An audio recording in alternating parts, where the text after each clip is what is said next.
Se eu sou servidor público federal e sou nomeado para assumir um novo cargo público, o que devo fazer? Pedir a posse em cargo inacumulável ou a exoneração? Quais são as diferenças entre esses dois? Posso ser reconduzido ao cargo anterior, mesmo se o novo cargo seja de nível estadual, municipal? E como ficam os direitos a férias, 13º? Vem comigo que no vídeo de hoje eu vou explicar todos os detalhes sobre essa questão da posse em novo cargo público inacumulável.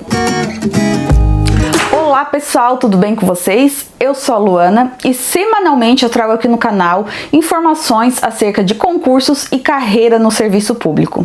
E o vídeo de hoje vem recheado de informações para quem, assim como eu, tinha dúvidas sobre esse assunto, que é o de passar um novo cargo público e ter que se desvincular do cargo anterior. Primeiramente, o que nós temos que esclarecer aqui é que a regra é que o servidor público não possa acumular cargos públicos, exceto apenas nas hipóteses trazidas no inciso 16 do artigo 37 da Constituição, que diz que o servidor público pode acumular 2 cargos públicos remunerados, desde que haja compatibilidade de horários e que sejam apenas os seguintes cargos: 2 cargos de professor, de um cargo de professor com outro técnico ou científico, e ainda pode acumular 2 cargos privativos de profissionais da saúde com profissões regulamentadas. Fora dessas exceções que são permitidas acumular cargos públicos, quando um servidor é nomeado para assumir um novo cargo público,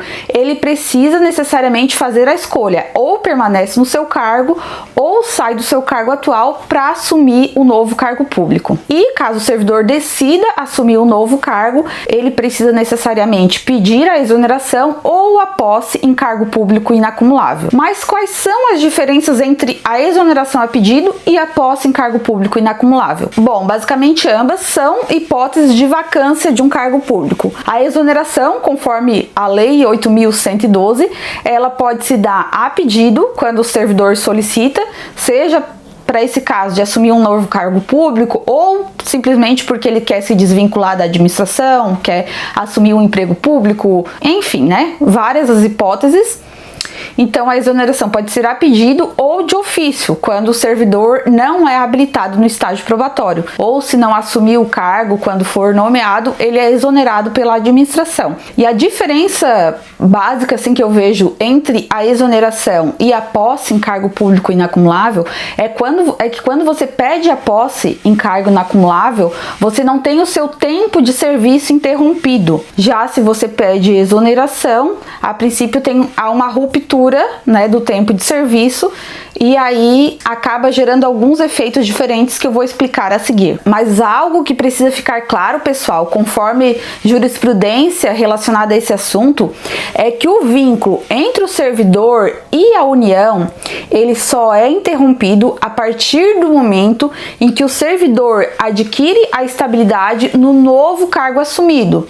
Ou seja, se o servidor já era estável, passou em um novo cargo público, assumiu esse cargo, ele tem 3 anos, que é o período do estágio probatório, né, em que ele é avaliado no seu desempenho. Então ele tem 3 anos para adquirir a estabilidade nesse novo cargo. Nesses 3 anos, ele continua estável no cargo anterior.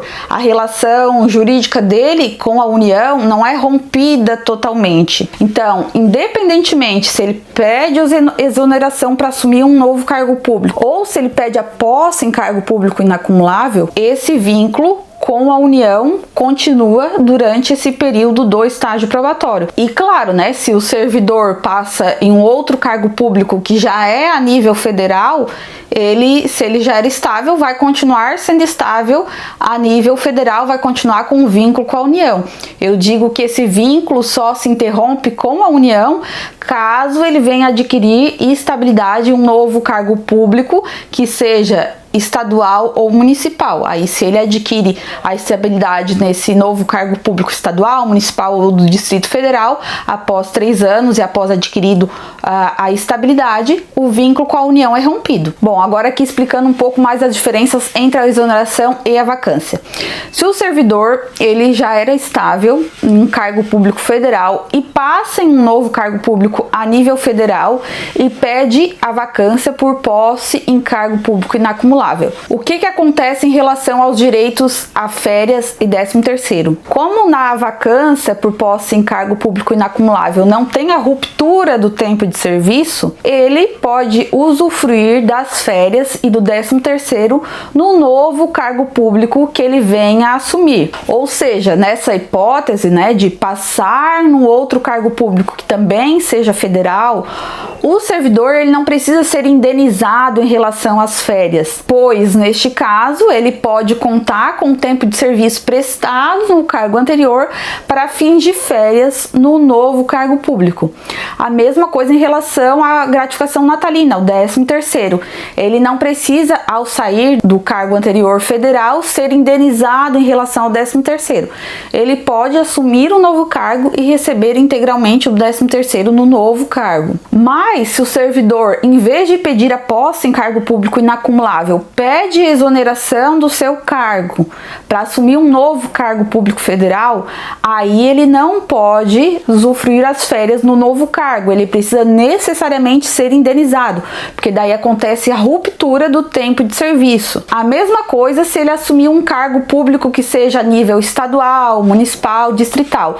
Como aí vai se tratar de um outro estatuto, de um outro regime jurídico, ele não consegue usufruir as férias no novo cargo. Nesse caso, ele precisa ser indenizado em relação às férias e 13º. Então, em nenhum dos casos, o servidor sai perdendo seus direitos. A diferença é que, se ele assume um novo cargo público federal, né, ele pede a posse em cargo inacumulável, que não tem a ruptura do tempo de serviço, ele consegue usufruir as férias no novo cargo. Só fazendo aqui uma pequena observação, por isso que quando o servidor ele pede a vacância para posse em cargo público inacumulável, ele não tem período para entrada em exercício. No caso desse tipo de vacância, a posse e a entrada em exercício tem que se dar na mesma data. Eu já vi casos de dois colegas que recentemente foram aprovados em outros cargos, eles precisaram trabalhar na instituição, na minha universidade, até o dia X e no dia seguinte eles já iniciarem na nova instituição. Não puderam ficar nem um dia sem trabalhar, porque se isso acontecesse, iria caracterizar a interrupção do tempo de serviço, e na vacância por posse em cargo inacumulável isso não pode acontecer. Tanto para que ele possa usufruir das férias, receber o 13º no novo cargo, quanto para que durante um período não haja a acumulação ilícita de 2 cargos públicos. Então ele precisa necessariamente se desvincular da instituição e já tomar posse no outro cargo. Não pode em nenhum momento ter a acumulação ali dos 2 cargos. E agora eu vou abordar aqui algumas informações importantes a respeito da recondução. A recondução ela só pode se dar quando o servidor já era estável na atividade. Então, se eu sou um servidor que ainda não sou estável e passo um novo cargo público e assumo esse cargo, eu não posso voltar ao cargo anterior. A única coisa que pode ocorrer, né, em relação a direitos do servidor é que, se ele passa em um novo cargo público que também seja federal, ele pode usufruir as férias, receber o 13º no novo cargo, mas ele não pode ser reconduzido ao cargo anterior porque não possui a estabilidade. E agora uma informação importantíssima que para mim assim fez toda a diferença. O servidor ele pode ser reconduzido ao cargo anterior não apenas necessariamente na hipótese de inabilitação no estágio probatório.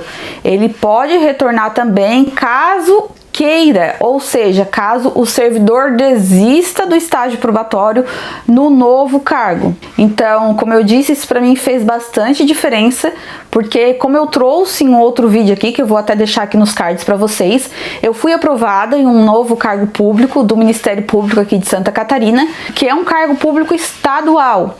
E, né, eu gosto da função que eu ocupo atualmente na minha instituição. Então, eu tinha receio de passar nesse cargo público, ser nomeada e assumir e não poder mais retornar ao meu cargo, me arrepender, né? Enfim. Então, caso isso ocorra, mesmo o meu novo cargo sendo de nível estadual, eu posso sim ser reconduzida ao cargo anterior. Isso é confirmado por várias jurisprudências correlatas a esse assunto. Vou até ler aqui para vocês a súmula administrativa da AGU, que diz o seguinte: o servidor estável investido em cargo público federal, isso eu estou falando em relação a cargos públicos federais, tá, pessoal? Em relação a você que é servidor de município ou de estado ou do Distrito Federal, talvez as regras sejam outras. Então, o servidor investido em cargo público federal, em virtude de habilitação em concurso público, poderá desistir do estágio probatório a que é submetido e ser reconduzido ao cargo inacumulável de que foi exonerado. Então, durante o período de 3 anos em que eu não tenho adquirido a estabilidade no meu novo cargo, eu posso solicitar a desistência do estágio probatório desse novo cargo e ser reconduzida ao cargo anteriormente ocupado. E também tem outra jurisprudência aqui que eu achei interessante, vou ler para vocês, que é de uma nota técnica da AGU, e nessa nota cita-se o seguinte: a recondução pressupõe a inabilitação no estágio probatório atinente ao novo cargo, quer por desistência, quer por reprovação. Digamos que eles interpretam aquele inciso 1º do artigo 29 um pouco mais aberto, né? Ou seja, a inabilitação no estágio probatório não é só no caso do servidor ter sido reprovado, mas também no caso dele pedir a desistência.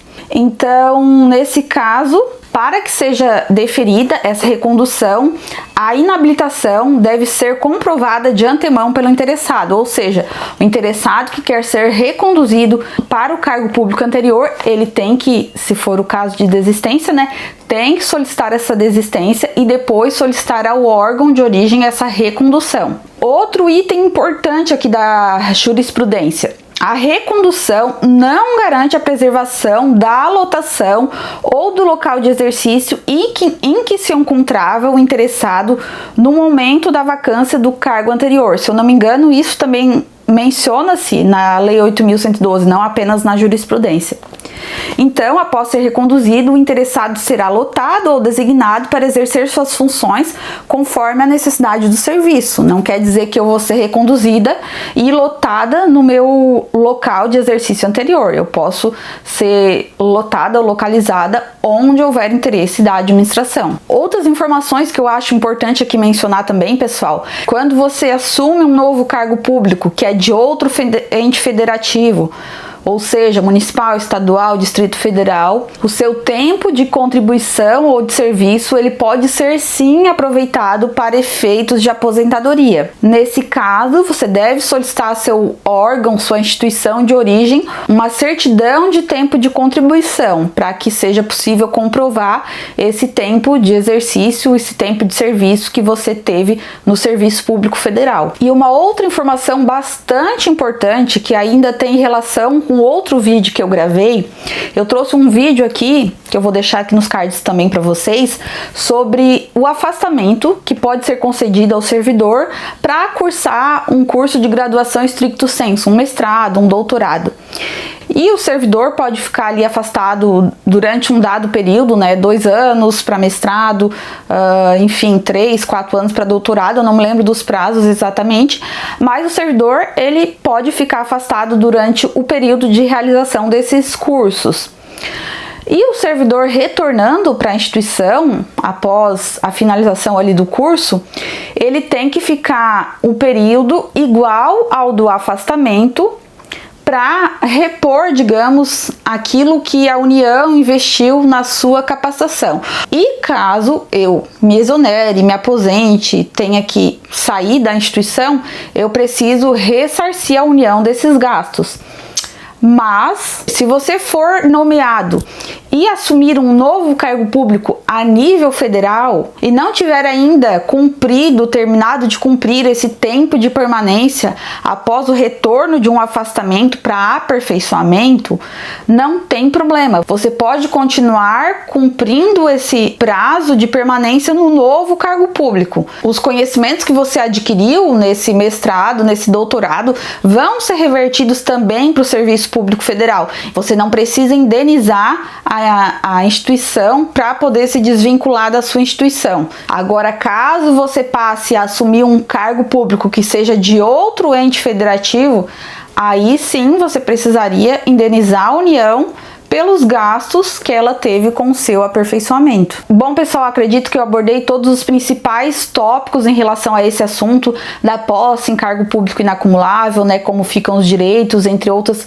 informações. Se vocês ficarem com alguma dúvida ainda, podem comentar aqui embaixo que eu vou respondendo vocês. Se gostarem desse vídeo, não deixem de se inscrever aqui no canal, curtir esse vídeo, ativar o sininho também para receber as notificações de vídeos novos. Obrigada por me acompanhar em mais este vídeo, um beijo e até a próxima. Tchau!